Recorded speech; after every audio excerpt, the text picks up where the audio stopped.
The warning lights flashed red across the bridge of the small human ship. Captain Jake Morrison gripped his chair as another blast hit them. The enemy had found them in the asteroid field where they thought they were safe. Hull damage on deck. 3, shouted Lieutenant Amy Carter from her station. We're losing air fast. Jake looked at the main screen. 3 large alien ships surrounded them like wolves around a deer. The Zelkari had been hunting human ships for weeks now. This time they had set a trap. Can we jump to hyperspace? Jake asked. Sergeant Pete Davis shook his head. They hit our engines first, we're stuck here. Another blast rocked the ship. The lights went out for a moment, then came back dim and flickering.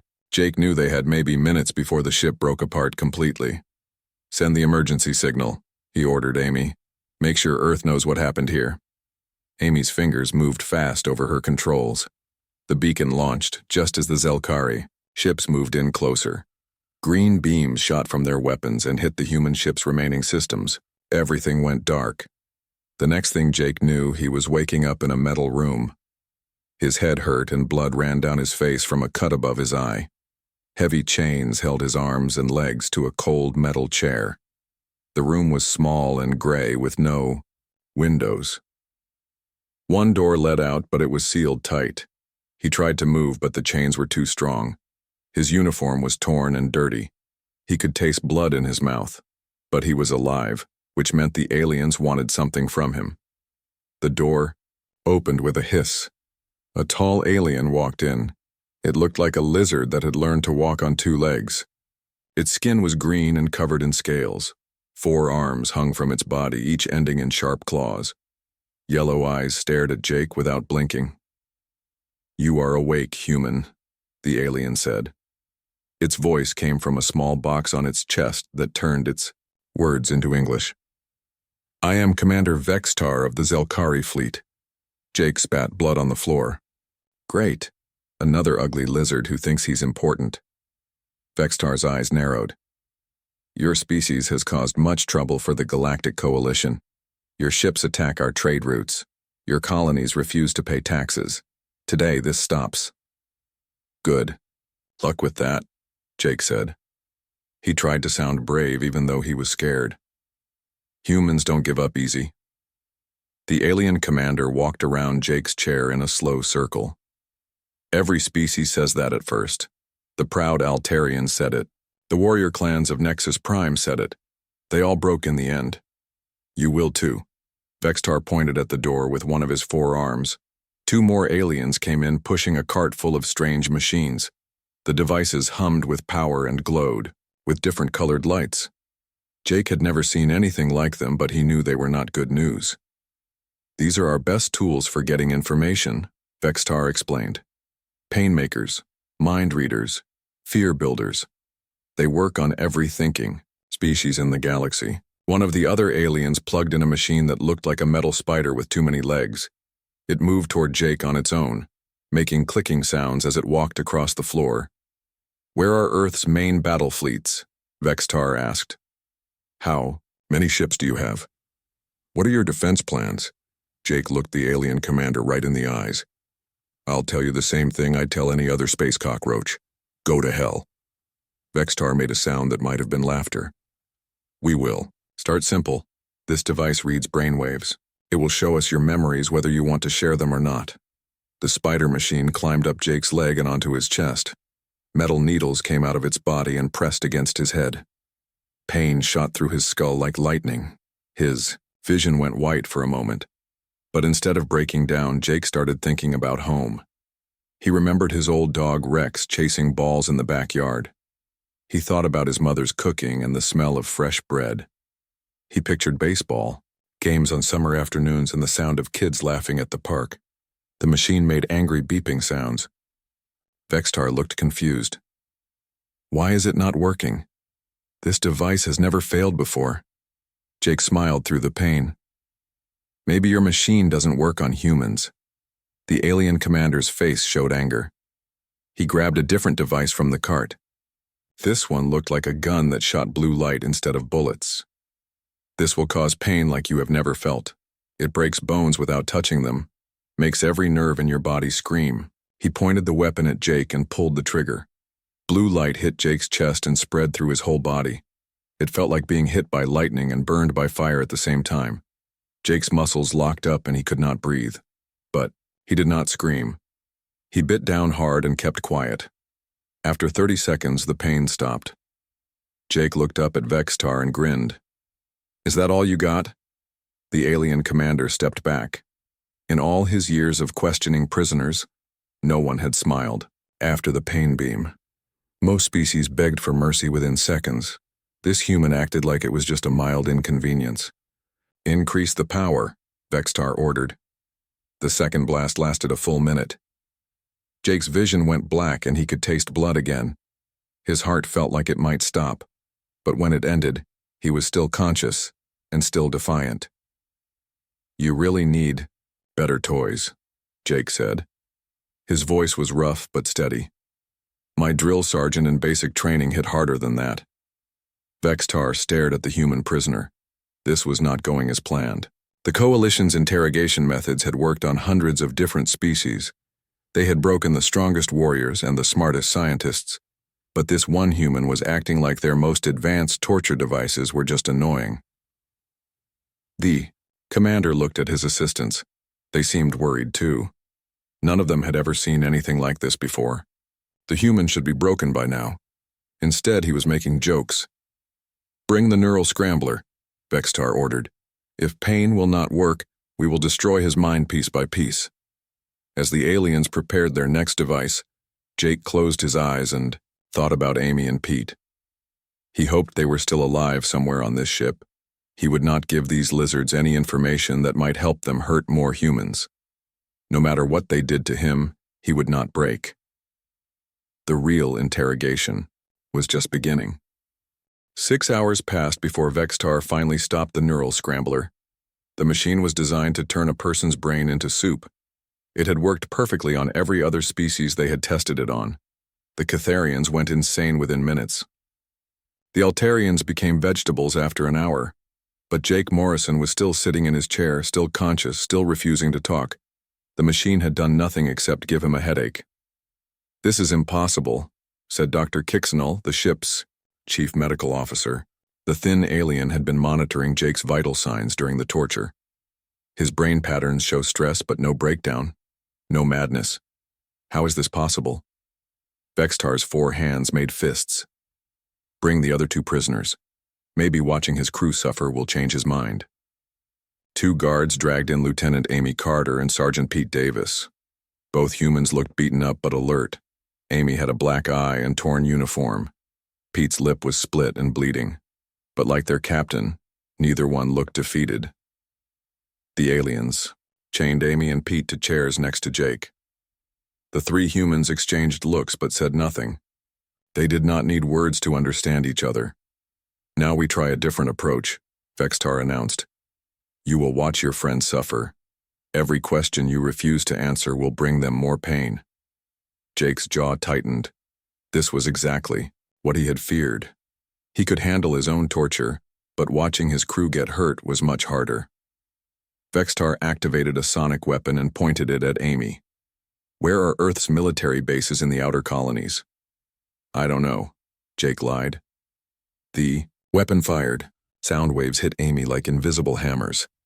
Her chair shook and her teeth rattled. The frequency was designed to cause maximum pain to sensitive alien hearing. Most species could not stand it for more than a few seconds. Amy lasted 3 minutes before the weapon overheated and shut down automatically. When the sound stopped, she looked at Vextar and said, "My turn to ask a question? Do all your people look like they fell out of an ugly tree and hit every branch on the way down?" The alien commander's mouth fell open. Pete started laughing, despite his injuries. Even Jake could not help smiling. The sound torture that had broken battle-hardened Zelkari warriors in training had barely bothered a human engineer. "Try the fear inducer," Dr. Kixenal suggested. "It creates visions of the subject's worst nightmares. No species can resist pure terror." They put the helmet-like device on Pete's head. Immediately his eyes rolled back and his body went stiff. The machine was reading his mind and creating illusions of his deepest fears. For 10 minutes, Pete sat, frozen in place. His breathing was fast and sweat covered his face. But he did not scream or beg for mercy. When they finally removed the device, he looked around the room and grinned. "That was interesting," Pete said in his slow Montana accent. "Though I've seen scarier things during hunting season back home. You ever been charged by an angry grizzly bear? Now that's terrifying." Dr. Kixenall checked his instruments 3 times. Impossible. The device showed him images of death, destruction, loss of loved ones. Species with much stronger mental defenses have gone catatonic from this treatment. "Maybe you need to try harder," Amy suggested helpfully. "Or maybe you could just let us go, and we'll pretend this never happened." Vextar was getting desperate. His reputation as an interrogator was built on quick results. The Coalition Command expected answers within hours, not days. But these humans were making him look foolish. "Use the memory extractor on the female," he ordered. "We will pull the information directly from her brain." The memory extractor was a crown of metal spikes that pressed into the subject's skull. It could read thoughts and experiences directly from brain tissue. No mental defense could stop it because it worked on a physical level. They placed the device on Amy's head. The spikes pressed through her skin and made contact with her skull. Blood ran down her face as the machine began its work. But instead of military secrets, Amy began feeding the machine false information mixed with random memories. She thought about her pet cat from childhood while imagining fake fleet positions. She remembered her first kiss while creating false battle plans in her mind. The Zelkari operators stared at their screens in confusion. They were getting floods of data, but none of it made sense. Why would a human military officer know so much about cooking recipes and television shows but nothing about weapon systems? "She is corrupting the data stream," Dr. Kixenall reported. "Her mind is creating false memories faster than we can sort them. This should not be possible." Amy smiled as blood dripped from the wounds in her head. "Sorry, boys. Human brains don't work the way you think they do." The interrogation continued for hours. The aliens tried every device in their arsenal: pain inducers, mind readers, fear makers, memory extractors, neural disruptors. Nothing worked the way it was supposed to. Jake endured torture that had killed other species. Amy corrupted every attempt to read her mind with fake memories and childhood songs. Pete seemed to actually enjoy some of the torture devices, comparing them to various farm equipment he had used growing up. By the end of the day, the 3 humans were tired and hurt, but unbroken. The alien interrogators were exhausted and frustrated. Several of them had developed stress-related symptoms from dealing with prisoners who refused to act like proper victims. "I need to report our progress to the Coalition Command," Vextar announced. But what could he say? That 3 humans had defeated their most advanced interrogation techniques through sheer stubbornness? As night fell on the alien ship, the 3 humans were left alone in their cell. The guards had given up watching them closely after Pete complimented their weapons and asked if they wanted to arm wrestle. "How are you holding up, Captain?" Amy whispered. "Been better," Jake admitted. "But I've also been worse. Remember that survival training on Titan?" Pete chuckled softly. "This is nothing compared to winter in Montana. At least these lizards aren't making us sleep in the snow." "Any ideas for getting out of here?" Amy asked. Jake looked around their cell. The walls were solid metal, the door was locked tight, and their chains were too strong to break. But he was not worried about escape. The emergency beacon had been sent before their capture. Earth would be looking for them. "We just need to hold out," he said. "Help will come. Until then, we keep doing what we're doing. We show these aliens that humans don't break." "I'm actually starting to feel bad for them," Pete said. "They look more upset than we do." Amy nodded. "Did you see that doctor's face when the memory machine couldn't read my thoughts? I think we're giving them some kind of complex." They spent the rest of the night quietly talking and planning.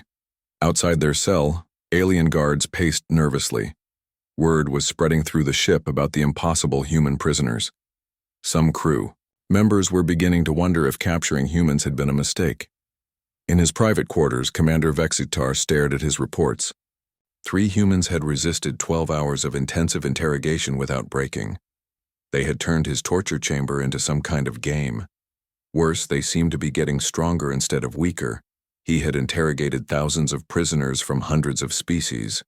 But these humans were different. They did not just endure torture, they seemed to thrive on it.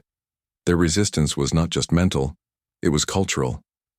They acted like suffering was just another challenge to overcome.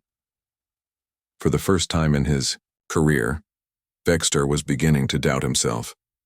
Maybe the Coalition had underestimated humanity. Maybe attacking human ships was not as easy as they had thought. But he had his orders. The humans would break eventually. They had to. Every species broke in the end. Tomorrow he would try harder methods. Commander Vextar stood in the ship's communication center, waiting for his call to connect. The hologram flickered to life, showing the angular face of High Admiral Zexkoth, Supreme Commander of the Coalition forces in this sector. Report, Commander. The Admiral's voice crackled through the transmission. Vextar hesitated. How could he explain that 3 humans had made him look like an amateur? We have captured 3 human prisoners as ordered, Admiral. However, our interrogation efforts have encountered some unexpected difficulties. The Admiral's eyes narrowed. What kind of difficulties? Your reputation suggests you can break any prisoner within hours. Yes, Admiral. That has always been true, in the past. But these humans are different. They resist our methods in ways we have never seen before. Explain. Vextar took a deep breath.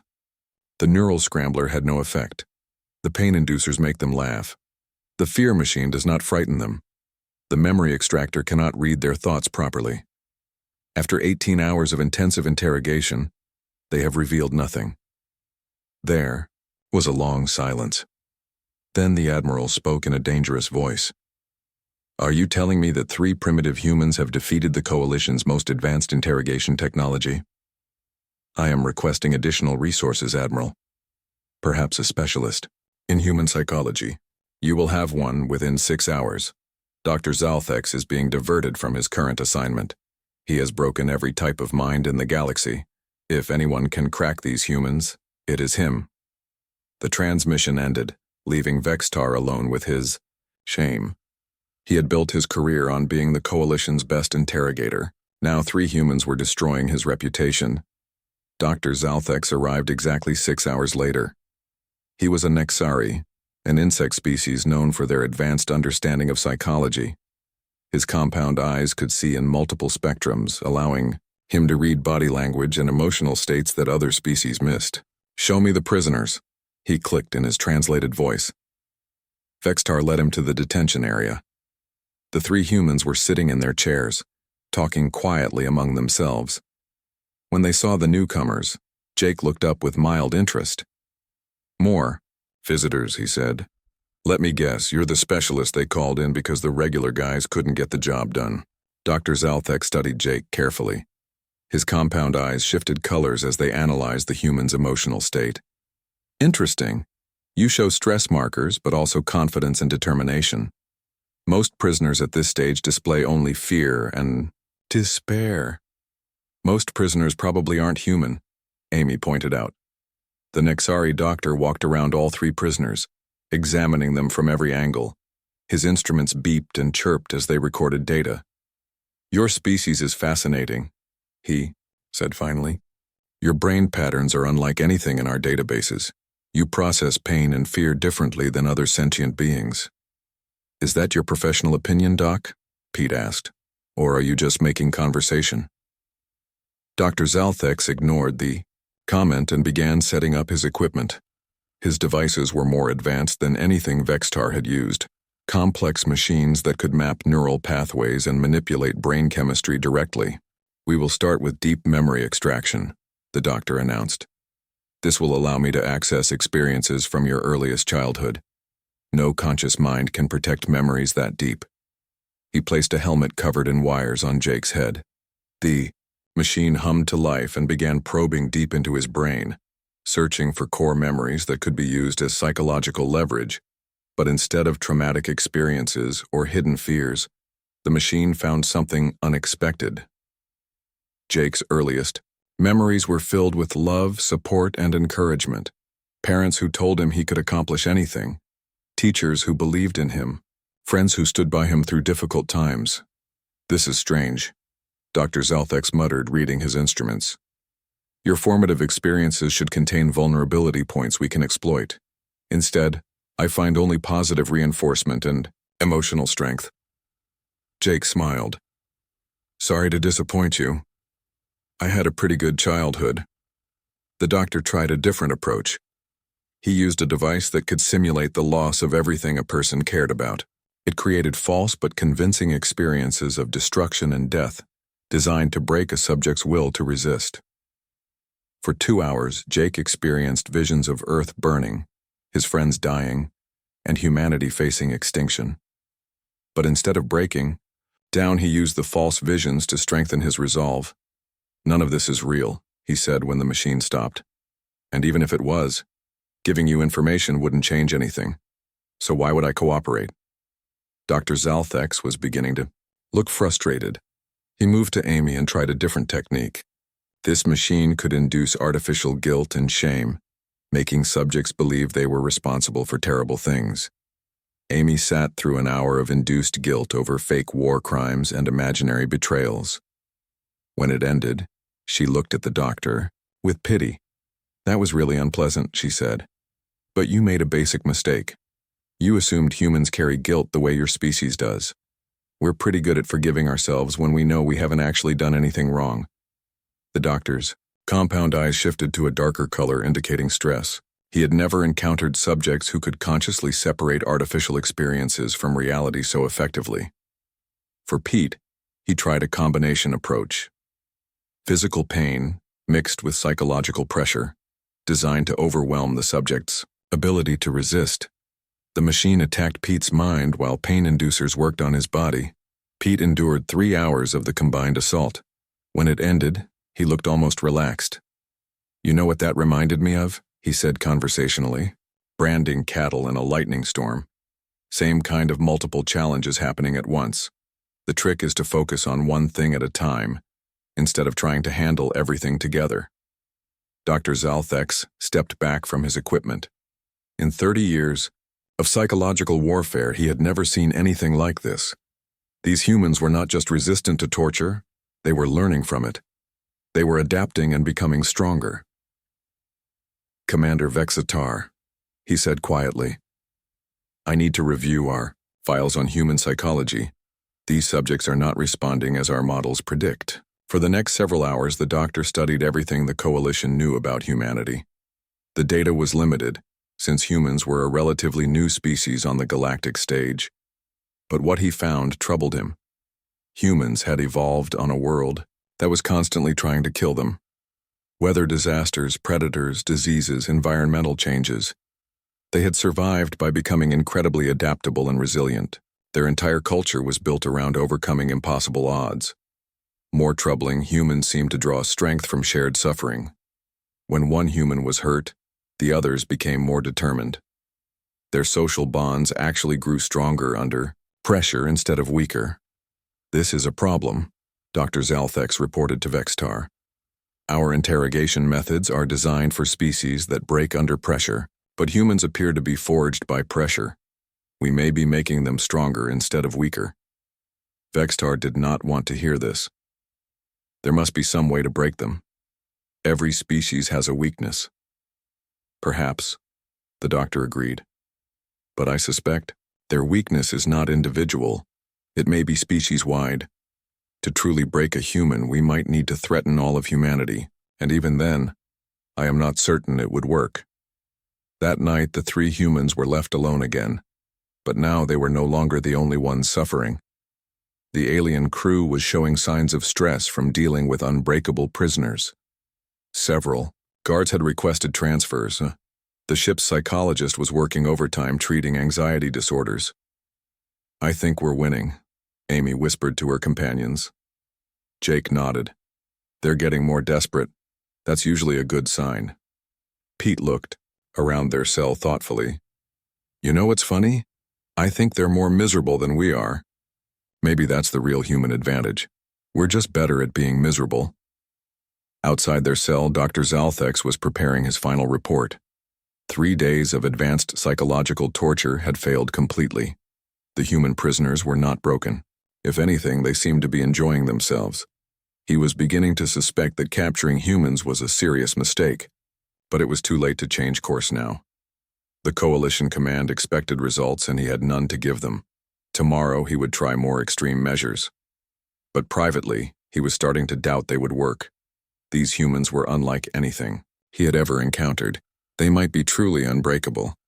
Day 7 of the interrogation brought a new development. The 3 humans had started singing. It began when Amy hummed an old song during her torture session. Pete recognized the tune and joined in with his rough bass voice. Jake added harmony. Soon, the detention bay echoed with the sound of Amazing Grace sung by 3 people who refused to be broken. The alien guards stopped their work to listen. Several of them had never heard music like this before. The song was simple but powerful, carrying emotions that translated across species barriers. Commander Vextar rushed to the detention center when he heard about it. "Stop this noise immediately," he ordered his guards. But when he arrived, even he found himself affected by the sound. The humans sang with such conviction that it was impossible to ignore. Their voices blended together in perfect harmony, creating something beautiful in the middle of all the ugliness. "Turn off their air supply for 30 seconds, Vextar commanded. "That will stop their singing."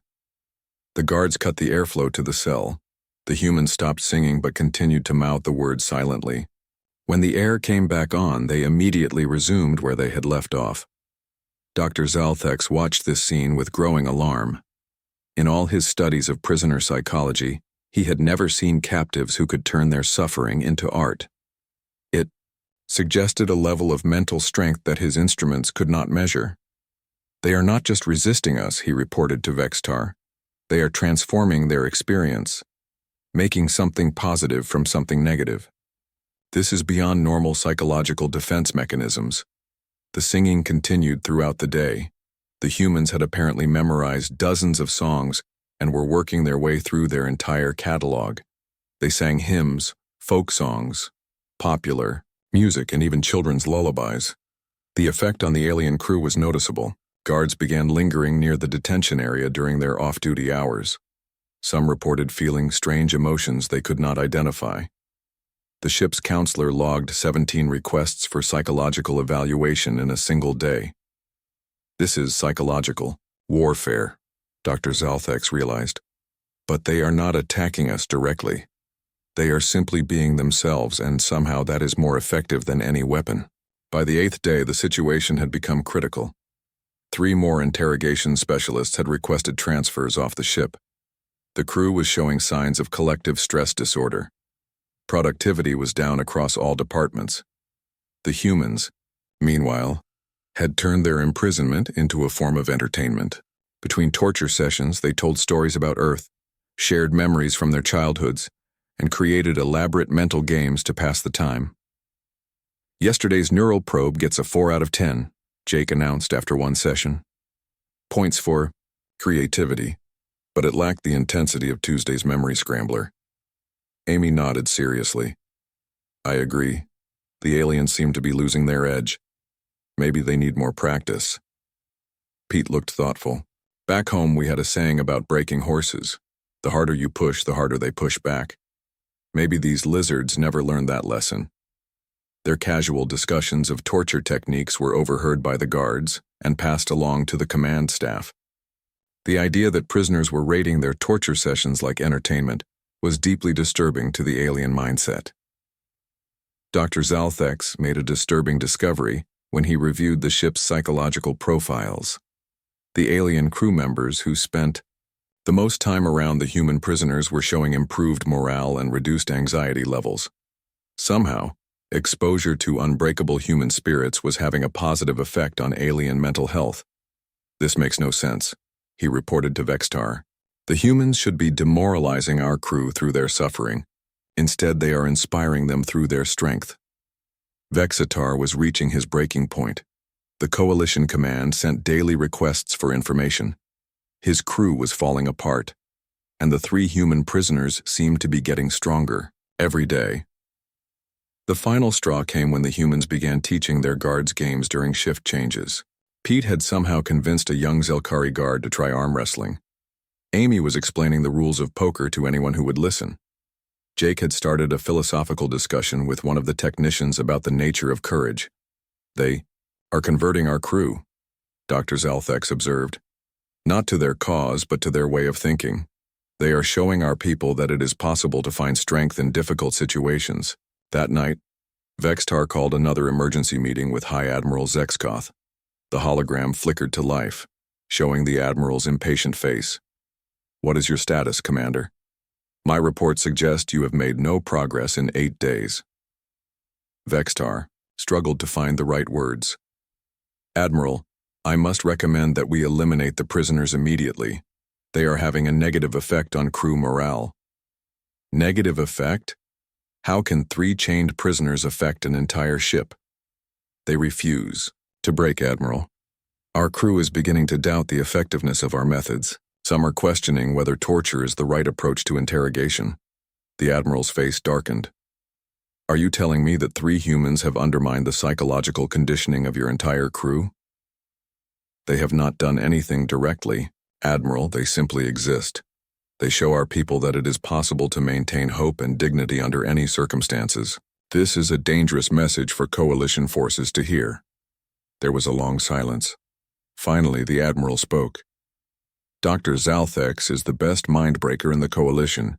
If he cannot break these humans, then they cannot be broken by conventional means. What are your orders, Admiral?"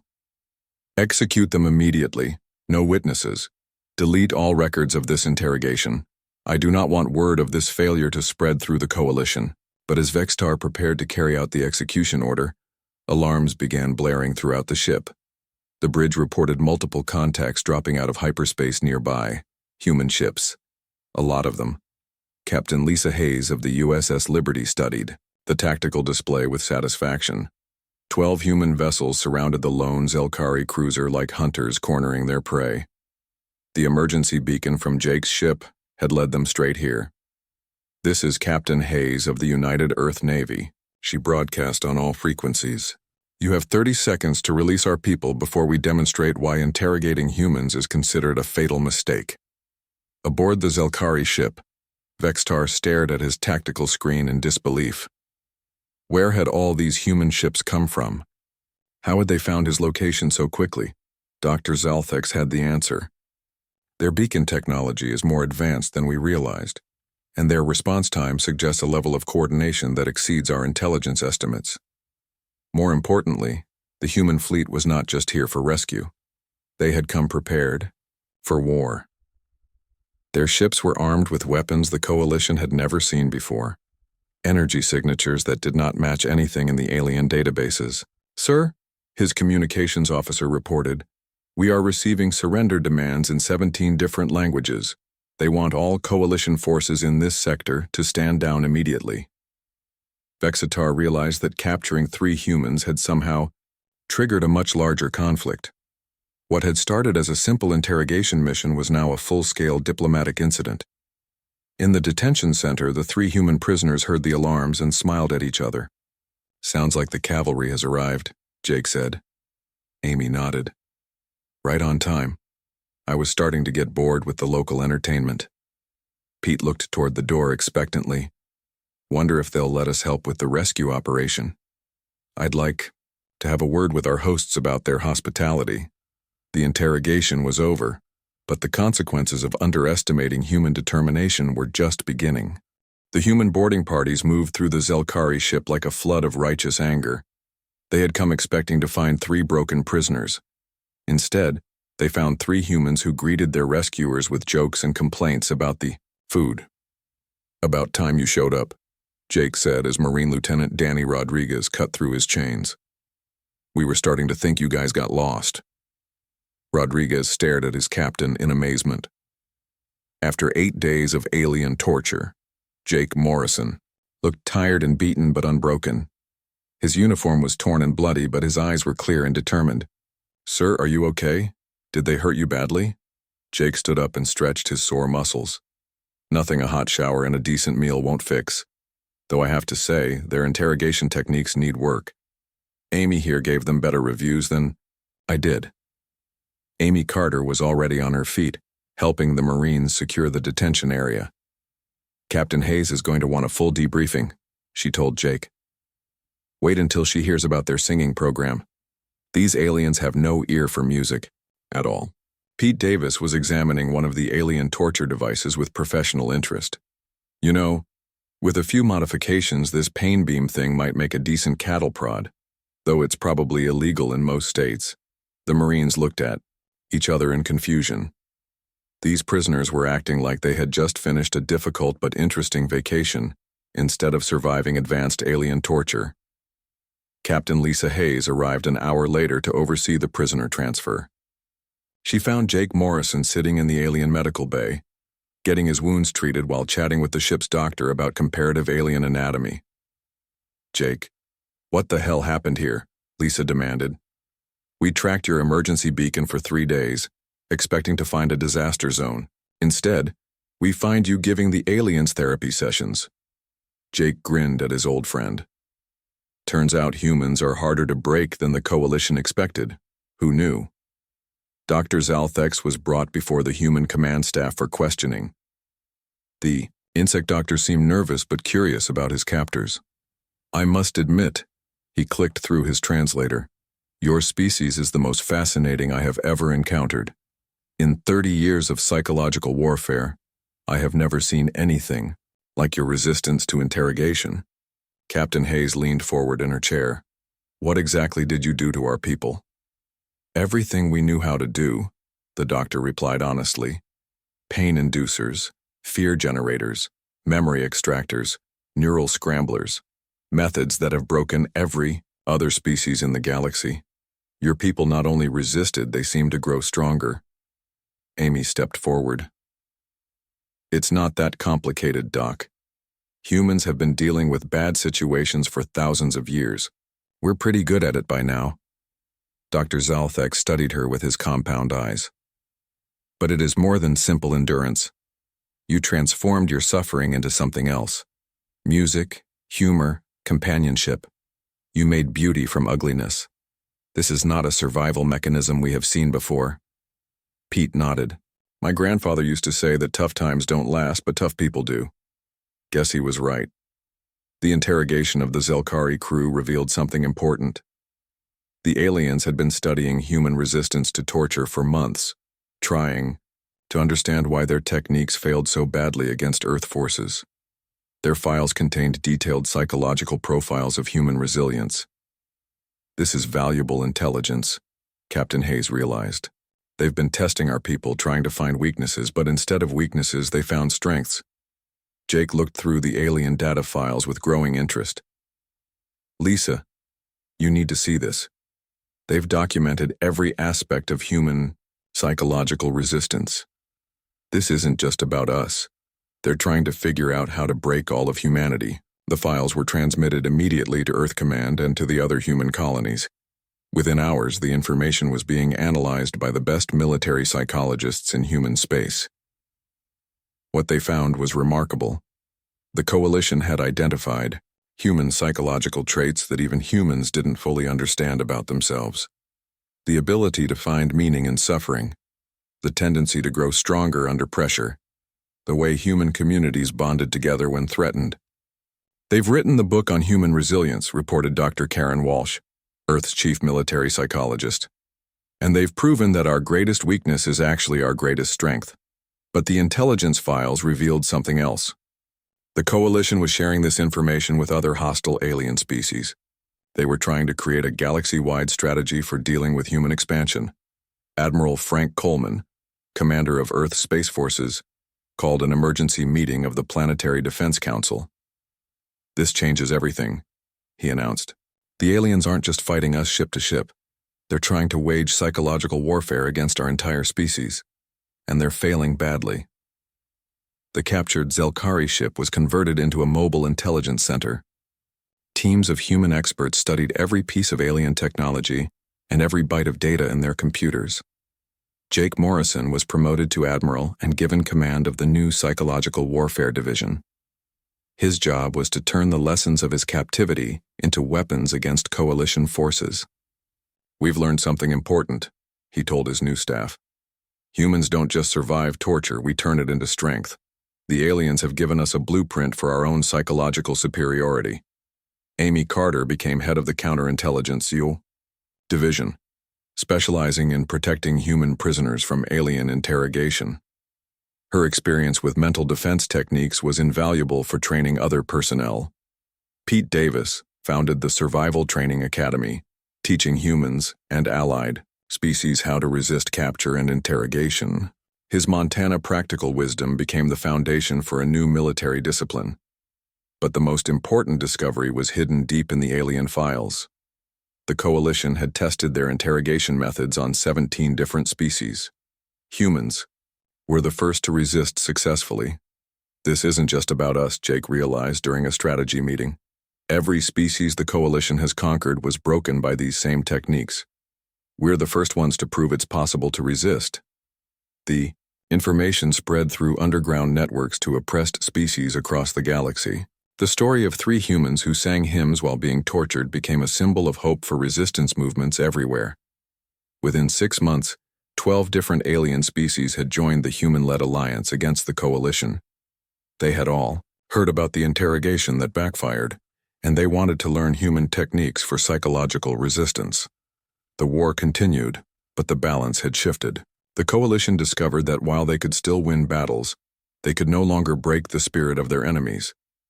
The human example had shown the galaxy that tyranny could be resisted. Commander Vextar spent his remaining years in a Coalition psychiatric facility. He never recovered from his failure to break 3 human prisoners. His case became a cautionary tale in alien military academies about the dangers of underestimating enemy psychology. Dr. Zalthex defected to the Human Alliance and spent the rest of his career studying human resilience. His research helped develop new training programs that taught other species how to resist psychological warfare. The Zelkari ship itself was renamed the Defiance and toured allied worlds as a mobile museum. Visitors could see the actual torture, devices that had failed to break human spirits. The detention cell where Jake, Amy, and Pete had been held became a shrine to the power of human determination. Admiral Morrison kept a simple sign on his office wall. It read, "They thought they were interrogating prisoners. Instead, they were creating teachers. The Coalition never again attempted to capture human prisoners alive. Their intelligence files were updated with a single notation: human psychological resistance, unbreakable. Recommend termination on site to avoid morale damage to Coalition forces." But by then it was too late. The galaxy had learned that humans possessed something unique: the ability to find strength in suffering, hope in despair, and victory in defeat. The interrogation that was supposed to break 3 humans had instead broken an empire's confidence in its own methods. And that, Jake Morrison reflected, was perhaps the most human victory of all.